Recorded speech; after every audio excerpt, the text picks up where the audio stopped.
Hola, ¿qué tal? ¿Cómo están? Bueno, mi nombre es Mauricio Escarpelo, para quienes no me conocen. Hoy lo que vamos a ver es una presentación en relación a las consultas de adolescencia. Esta es una charla orientada principalmente a referentes adultos, a padres, madres o personas que están a cargo o al cuidado de adolescentes, como para tener algunas ideas de lo que tienen que ver con las consultas, quizás un poco más médicas, por ser mi especialidad y demás, pero bueno, podemos ir compartiendo y viendo algunas cuestiones de la cotidianeidad en relación a este tema. Permítame presentarme para quienes no me conocen. Bueno, mi nombre es Mauricio Escarpelo, yo soy médico pediatra especialista en adolescencia. Actualmente trabajo acá en mi ciudad como docente en la Facultad de Ciencias Médicas de la Universidad Nacional del Comahue. Soy miembro de la comisión directiva de la Sociedad Argentina de Salud Integral del Adolescente, o conocido como SACIA. También soy miembro titular y del Comité de Estudios Permanentes del Adolescente, CEPA se llama, de la Sociedad Argentina de Pediatría. También soy secretario del Consejo Ejecutivo de Adolescencia y Juventud de Iberoamérica, Italia y el Caribe, y soy vicepresidente de la International Association for Adolescent Health por la región Latinoamérica.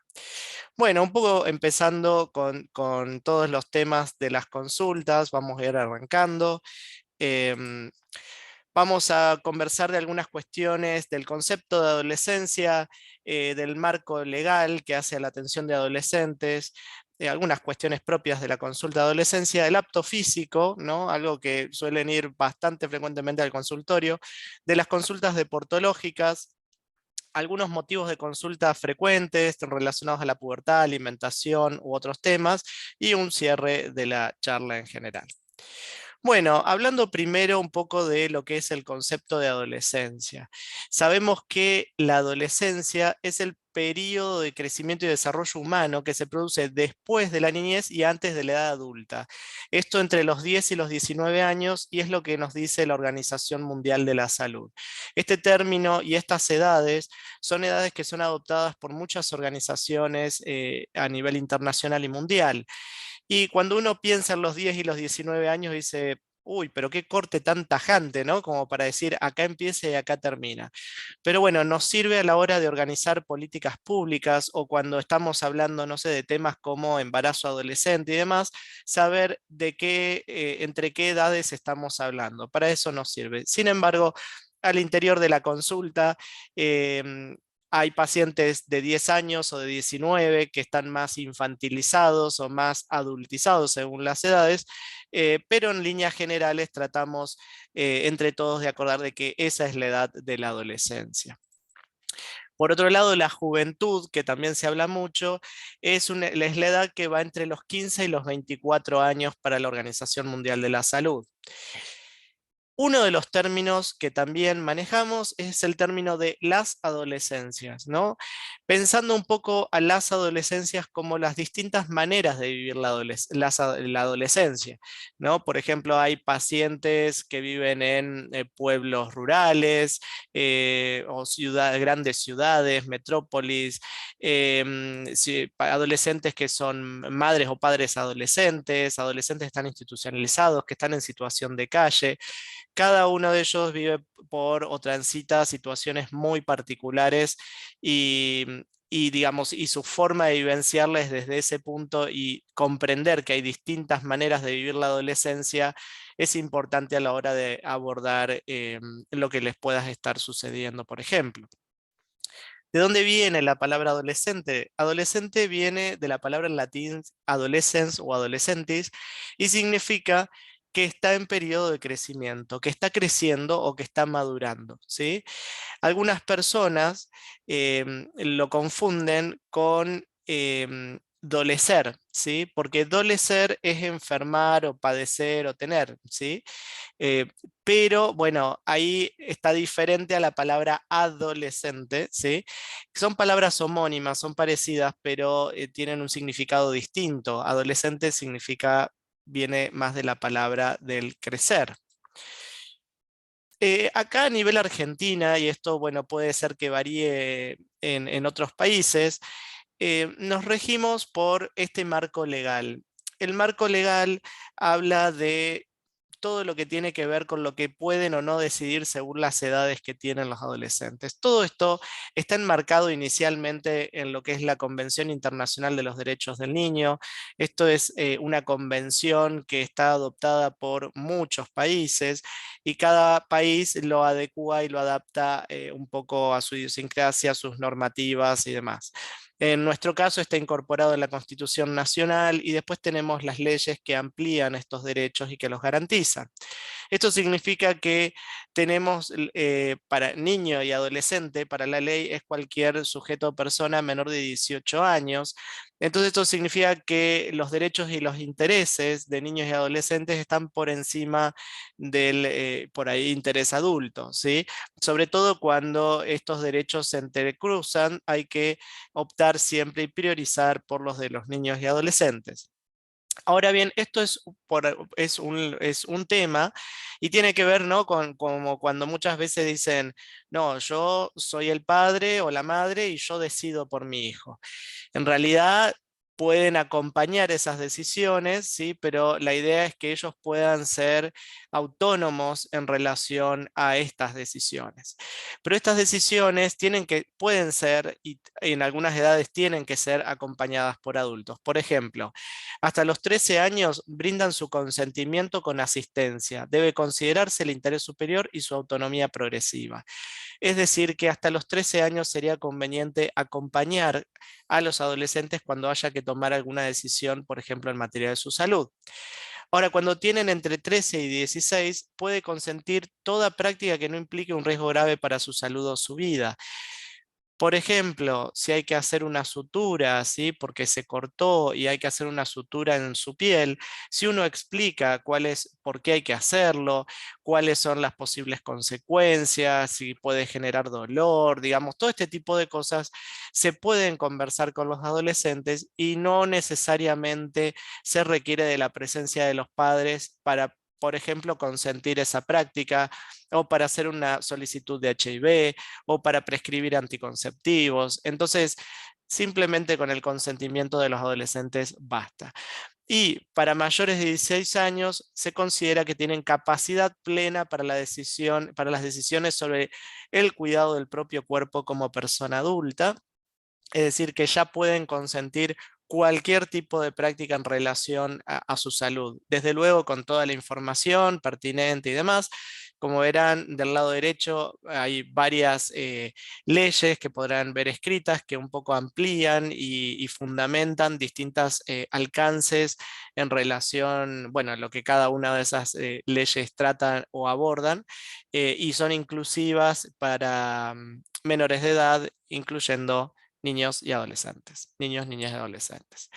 Bueno, en la atención de la consulta, ¿no? Primero nos tenemos que preguntar, ¿quién atiende a adolescentes?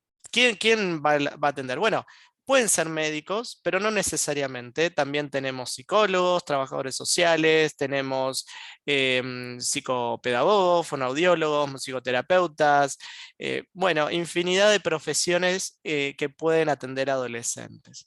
Esto significa de que atender requiere ya de una predisposición por parte de quien va a atender y de conocimientos previos para atender a esta edad, ¿no?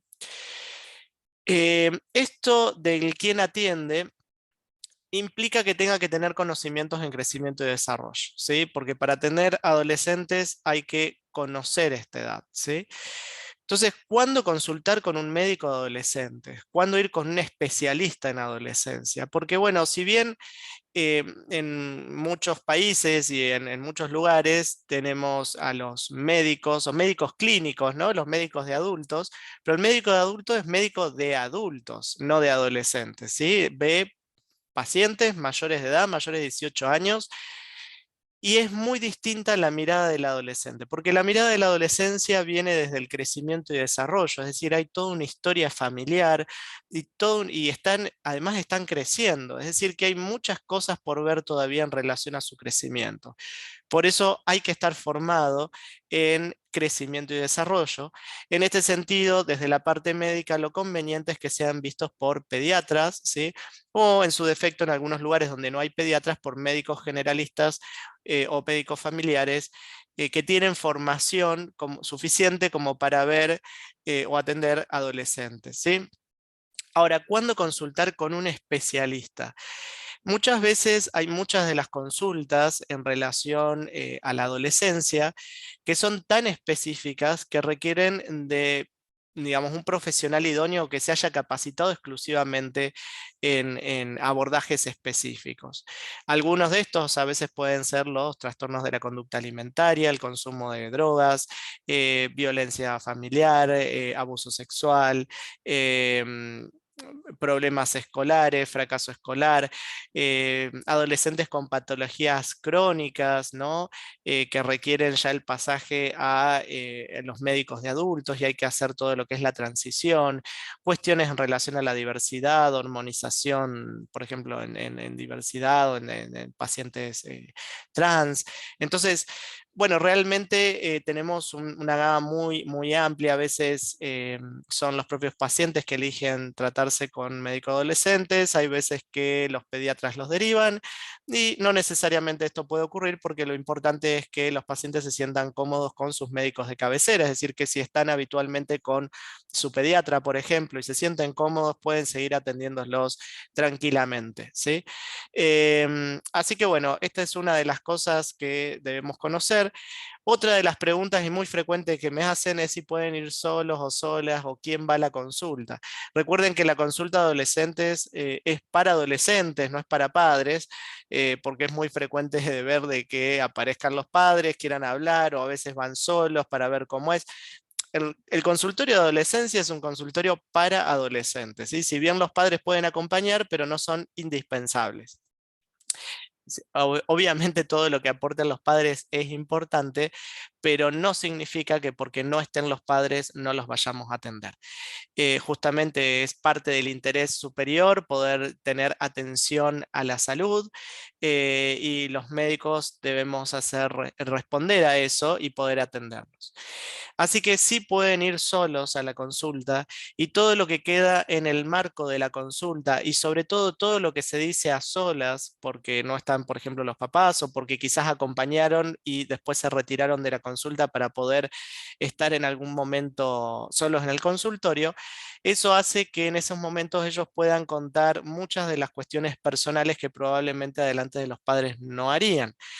Es muy importante esto, todos fuimos adolescentes y todos sabemos que no le contábamos absolutamente todos a nuestros papás y son momentos en donde se pueden captar situaciones de riesgo, se puede orientar, se puede brindar un consejo y ya desde un punto de vista profesional y no como muchas veces ocurre en los adolescentes, cuestiones personales o íntimas que se las confían a los amigos y reciben devoluciones por parte de pares que no siempre son a veces las adecuadas y requieren de una monitorización, cuidado o acompañamiento más profesional.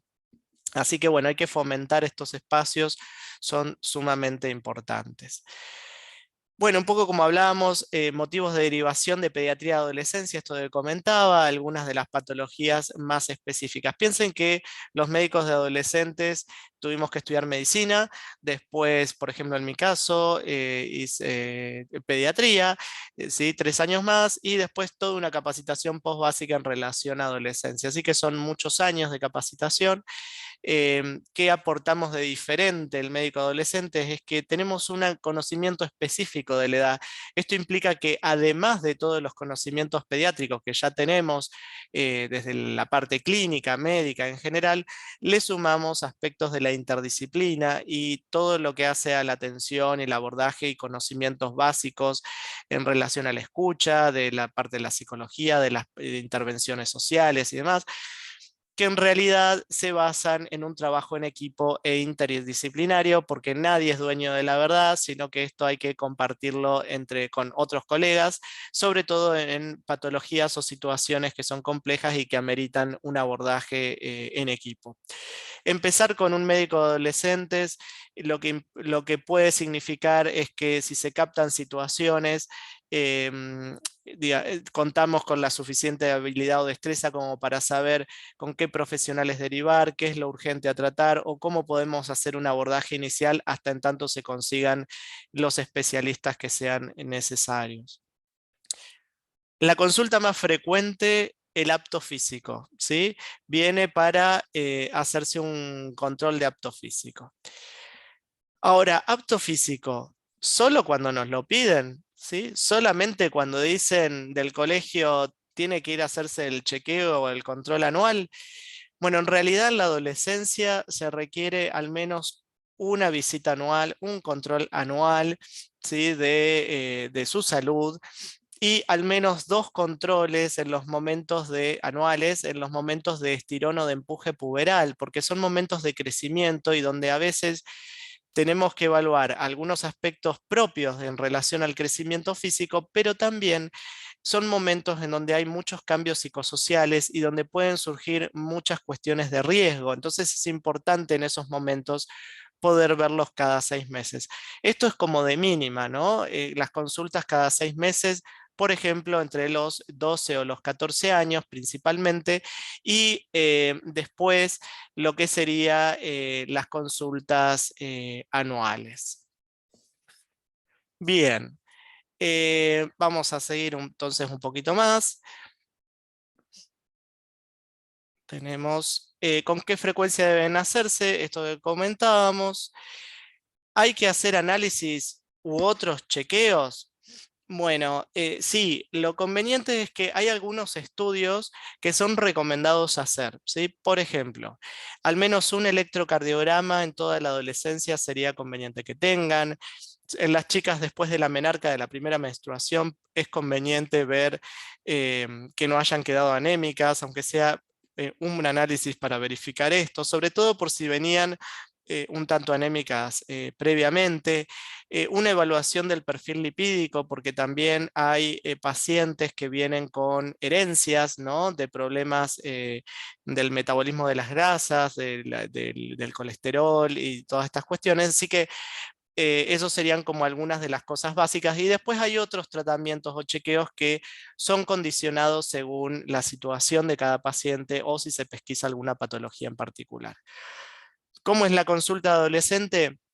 Hay un primer momento en donde generalmente están los papás, hay una presentación, después de eso los papás pueden, siempre el que primero tiene que consultar o que hablar son los adolescentes, a veces simplemente dicen que los trajeron, no saben ni por qué están, entonces los papás dicen por qué vienen. Se habla un poquito del motivo de consulta y después nos quedamos a solas con los adolescentes y ahí hablamos de cosas más personales. Después de eso viene el examen físico, se los revisa y después de eso se hace una devolución que a veces es integrada con los propios papás también en la consulta. Esto es como un prototipo, un modelo, pero no significa que siempre sea así, porque a veces depende de los motivos de consulta. Entonces, por ahí si hay una situación de angustia, una situación de estrés, a veces no necesariamente revisamos o hacemos un examen físico en esa consulta y priorizamos ese motivo de consulta y digamos, se recita para otro momento y para completarla. Así que somos bastante flexibles en ese sentido. Igualmente tratamos de optimizar y de aprovechar las oportunidades y tratar de hacer lo más completa que se pueda la consulta dentro de las disponibilidades y dentro del marco o la situación como se vaya dando en la atención. Otra de las consultas que a veces suelen realizar, esto, bueno, no todos los médicos adolescentes lo hacen, por ahí quienes tenemos un poco más de formación en el aspecto deportológico, pero también a veces se hacen evaluaciones de cineantropometría, son evaluaciones en donde podemos determinar, por ejemplo, los porcentajes de grasa, de masa grasa o de masa muscular, junto a un montón de otros índices y variables. Esto requiere certificaciones específicas y es muy útil en adolescentes que hacen mucha actividad física, como para ir viendo los cambios corporales y ir monitorizando si es adecuado o no a su edad y ir viendo, porque la balanza, vieron, cuando uno pesa, sube o baja de peso y no sabemos de qué, si de músculo o de grasa, y esta justamente es una manera para poder discriminar eso.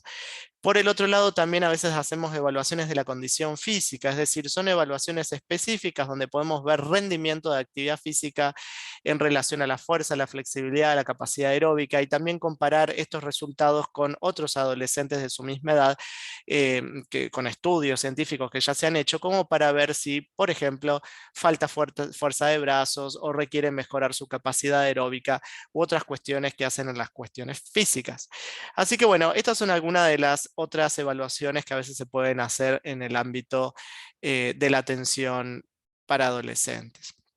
Algunas consultas relacionadas a la pubertad también tienen que ver con la talla baja o esto de la estatura, ¿no? Que son bajitos y están preocupados en relación a esto porque ven que hay mucha disparidad en el crecimiento, ¿no? En la adolescencia. Entonces ven a compañeros que son muy altos y ellos se sienten bajitos y suele haber bastante consulta por este tema, y también es un momento muy oportuno en el caso de que se pesquise una patología, una enfermedad, como para poder ayudar hormonalmente a que con el empuje puberal acelerar el crecimiento. También consultas en relación a la menarca o la primera menstruación, los ciclos menstruales, saber de qué se trata. Es muy común escuchar a las mamás decir, la traje para que le expliques sobre la menstruación o tuvo su primera menstruación. Otra de las consultas en varones es la ginecomastia, que es el crecimiento como de los pechos, que suele ocurrir en adolescentes varones, generalmente entre los 12 y los 14 años, y que a veces hay que estudiar, pero suele ser transitorio en líneas generales, salvo algunos indicadores que evaluamos en la consulta.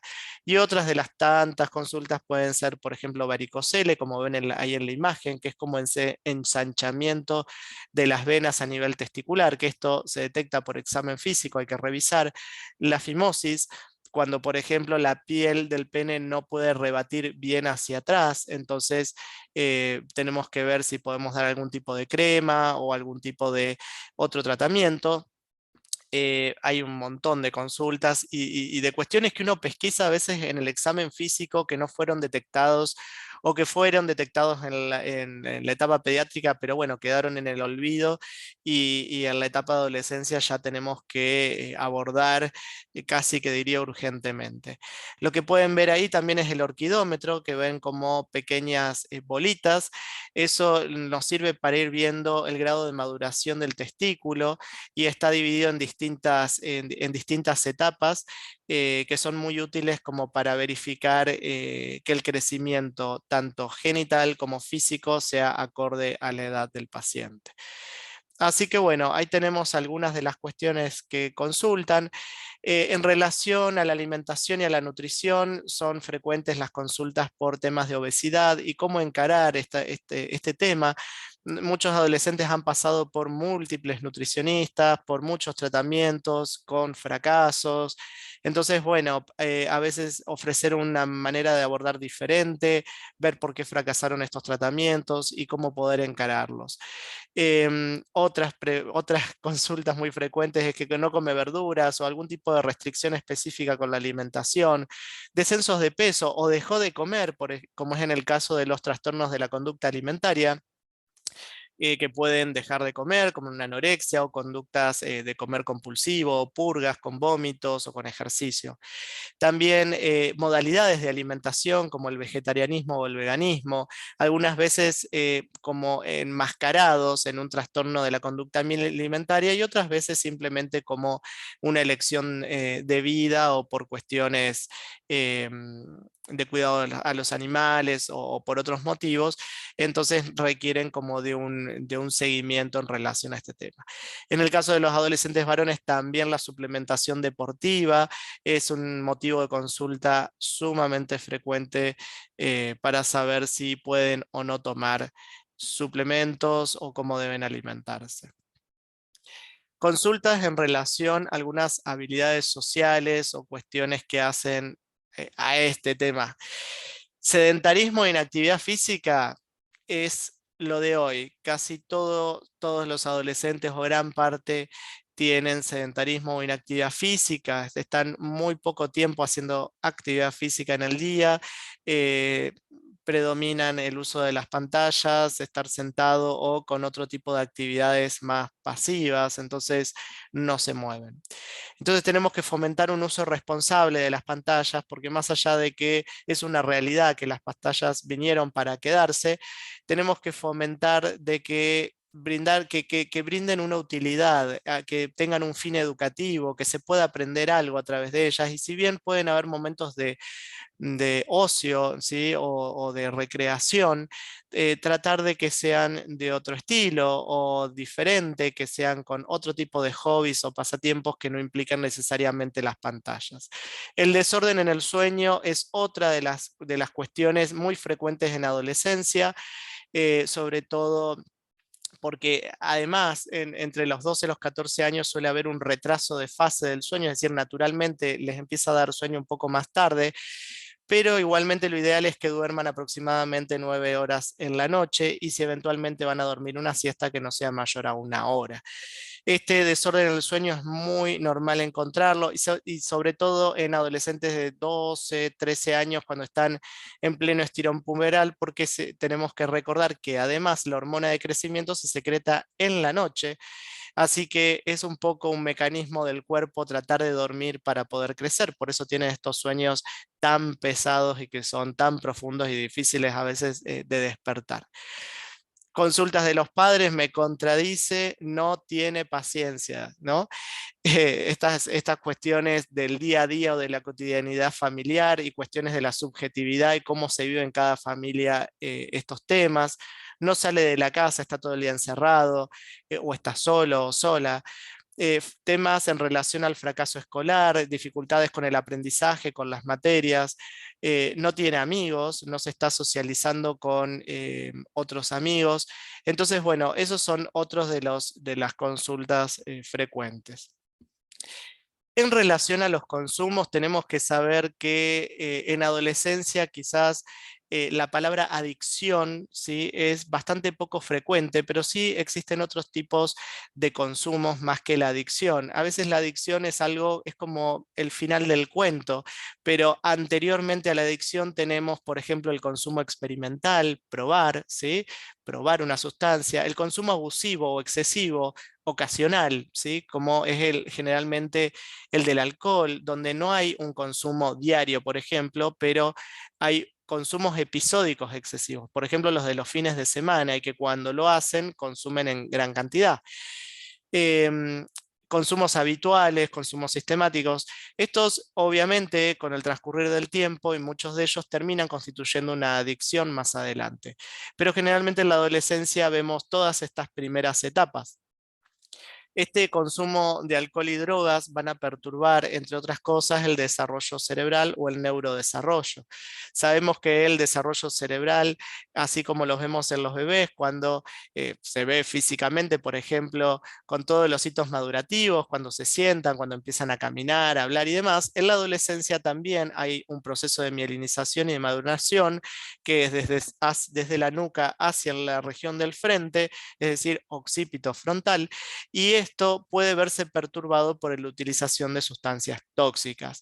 Puede alterar la memoria, puede alterar un montón de funciones ejecutivas superiores del sistema nervioso central. Así que es muy importante conversar con ellos, pero una de las cosas y recomendaciones más importantes, sobre todo a los papás, es no estar con el dedo acusador, como yo digo, diciendo te encontré con las drogas, sino empezar a ver y preguntarse o cuestionarse por qué está recurriendo al consumo de drogas. A veces cuando preguntamos por qué se drogan o por qué consumen, suelen decir que porque se sienten más descansados o se sienten más alegres o, bueno, o motivados o se desinhiben. Entonces, preguntarse también por qué es necesario recurrir a la droga, ver si hay una depresión de fondo o está ocurriendo otro tipo de situación. Asociado a esto y sobre todo con el consumo de algunas drogas, las asociaciones con otras patologías psiquiátricas como pueden ser la esquizofrenia también u otras patologías comórbidas. En relación a la sexualidad, como podemos ver, esto, fíjense que todo lo que estamos hablando son como los grandes títulos, ¿no? Prácticamente cada uno de estos implican poder hablar y conversar detenidamente sobre uno de estos temas. Por ejemplo, y ahí pueden verlo en este gráfico que circula por muchos lugares, en relación a algunas diferenciaciones por parte de lo que es la sexualidad. Por un lado tenemos el sexo genital determinado genéticamente, ¿sí? Este sexo genital se lo conoce siempre como macho o hembra, y esto no solamente para el ser humano, sino para plantas, animales, para todos, digamos, desde genéticamente se lo menciona así, como macho o hembra. Pero es distinto la genitalidad de la orientación sexual, es decir, de lo que determina el corazón. Es decir, a quién o quiénes le gusta, ¿no? Si les gusta una persona de el distinto sexo, de igual sexo, de ambos sexos, si no le gusta a nadie, que es distinto a la identidad, es decir, de quién uno gusta es distinto a cómo me veo y cómo me siento, ¿sí? Eso tiene que ver más con la identidad de este género, ¿no? Si se siente mujer, si se siente hombre o ni mujer ni hombre, por ejemplo. Y esto a su vez es distinto a la forma que nos vestimos o nos mostramos socialmente y tiene que ver con la expresión de género. Es decir, que no necesariamente nuestra genitalidad va a marcar nuestro deseo o nuestra orientación, y tampoco eso va a determinar cómo nos sentimos nosotros o cómo nos vestimos. Em, Esto son cuestiones a analizar, y en las distintas culturas o en los distintos países pueden pensar, por ejemplo, la expresión del género, la forma de vestirse, no determina necesariamente quiénes somos, digamos. Una persona puede sentirse varón y porque eventualmente en una fiesta o en un contexto determinado se pone una pollera, no deja de ser varón por ese motivo. Entonces, bueno, esto tiene que ver con algunas variantes que tenemos que considerar. Por eso, por ejemplo, ¿qué es lo que nos hace sentir varón o mujer? Es la forma en la que nos vestimos, es la forma en la que hablamos, hay muchas cuestiones, y no por eso necesariamente dejamos o no de ser varones o mujeres. Son cuestiones o preguntas que sirven como para reflexionar. ¿Cómo construimos, por ejemplo, nuestra propia identidad desde niños? ¿Cómo esto fue surgiendo a lo largo de toda la vida?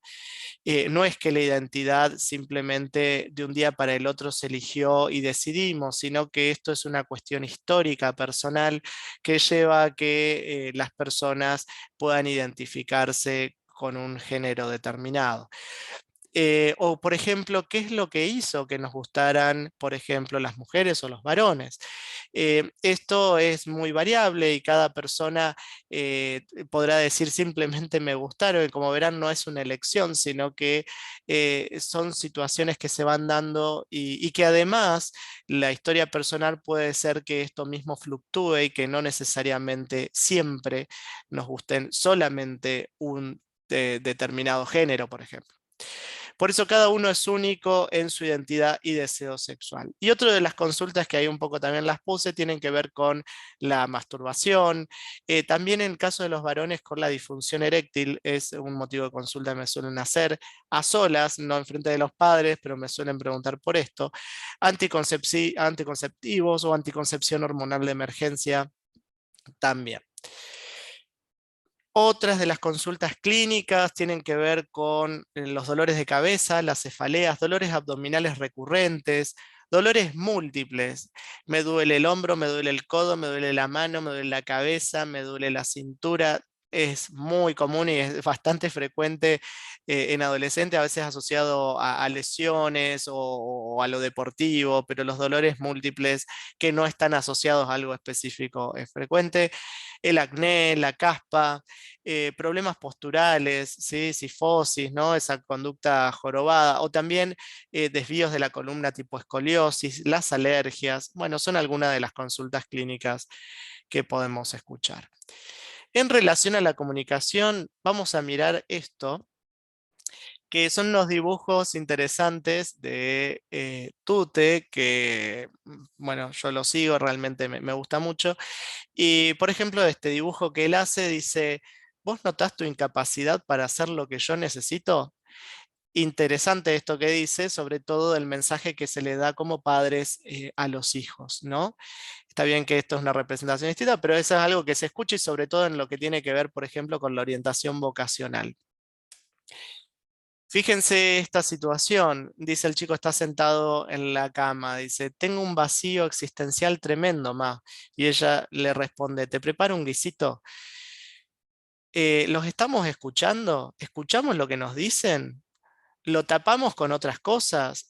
¿Esto por qué? Porque a veces los adolescentes nos quieren decir algo, nos quieren transmitir un mensaje y realmente no los estamos escuchando. Y a veces los terminamos escuchando cuando tenemos un problema ya instaurado. O es muy frecuente escuchar con los papás, no me di cuenta que le pasaba esto. No me di cuenta, recién ahora. O me lo tuvo que decir la amiga. O me enteré por una vecina, no me di cuenta. Y esto del no darme cuenta a veces significa que siempre quizás lo estuvo comunicando, pero como adultos no lo pudimos ver. Así que hay que empezar a leer bien los mensajes y lo que nos comunican y cómo nos comunican las cosas. Este otro dibujo dice, pronto entraré en la adolescencia, mamá, así que quería pedirte disculpas de por cómo te trataré. Tengamos en cuenta que van a surgir un montón de cuestiones diferentes, que bueno, que las podemos ver en una consulta, quienes asistan a consulta o con sus propios médicos, pero van a suceder muchas cuestiones que hacen al crecimiento que no deben ser en un marco de violencia, desde luego que no, pero van a haber ciertas diferencias o confrontaciones que van a posicionar a los padres de una manera distinta a la niñez, por lo menos. Basta, mamá, es hora de que te independices. Otra de las cosas frecuentes, ¿no? Padres que tienen que empezar a dejar crecer a sus hijos, porque tampoco los pueden tratar como eternos niños, porque esto también condiciona patologías, ¿no? Cuando están como muy encima, como muy absorbentes, empiezan a aparecer situaciones. Tienen 15 años, sus hijas se tiñen de rosa, de fucsia, pero sin embargo, los papás o las mamás las siguen tratando como si tuvieran 11 y no los dejan empezar como a conocer un poco el mundo. Recuerden que una de las cosas importantes que los padres tienen que generar a lo largo de la adolescencia está en relación también a las habilidades para la vida. Es muy importante que las adolescentes adquieran habilidades sociales. Entonces, esto como adultos debemos propiciar de que eso ocurra. Si los tenemos en una burbuja, estas habilidades no las desarrollan y tienen que salir al mundo. Así que bueno, en un marco de libertad con límites, porque tampoco es la libertad absoluta, tenemos que poder permitir que crezcan. Entonces, algunas de las recomendaciones de cuándo consultar. La pregunta que yo me haría es, ¿cuánto debemos esperar para la consulta? Es decir, ¿tenemos que esperar que aparezca el problema para ir a consultar? ¿Tenemos que esperar que ocurra algo muy grave o importante o que esté en riesgo su salud para ir a la consulta? ¿O podemos ir de manera preventiva, tratando de pesquisar riesgos, viendo qué cosas podemos ir haciendo? ¿Sí? Así que no tenemos que esperar el problema, ¿sí? Por esto hay que tratar de evitar las oportunidades perdidas. ¿Sí? Hay que tratar de fomentar las consultas de adolescencia integrales, porque podemos ir, no sé, al dermatólogo para que le vea el granito del acné, pero nos perdimos de ver las vacunas, de ver si necesitaba anticonceptivos, cómo iba su crecimiento, si hay algo en relación a la sexualidad. O sea, hay muchos temas para abordar, así que acá cobra mucha importancia el médico de cabecera, poder fomentar una consulta diferenciada y que además los adolescentes puedan tener momentos a solas para conversar cuestiones más íntimas o personales. Bueno, espero que les haya gustado. Esto ha sido un poco alguna de las cosas que les quería transmitir. Sin dudas habrán muchas más, así que de a poco podrán ir viendo algunos otros videos míos o contactarme. Acá están algunas de las redes sociales si necesitaran ampliar o desarrollar algún otro tema. Bueno, les agradezco un montón por su atención y espero que les haya gustado y nos estaremos viendo en otra oportunidad. Muchas gracias.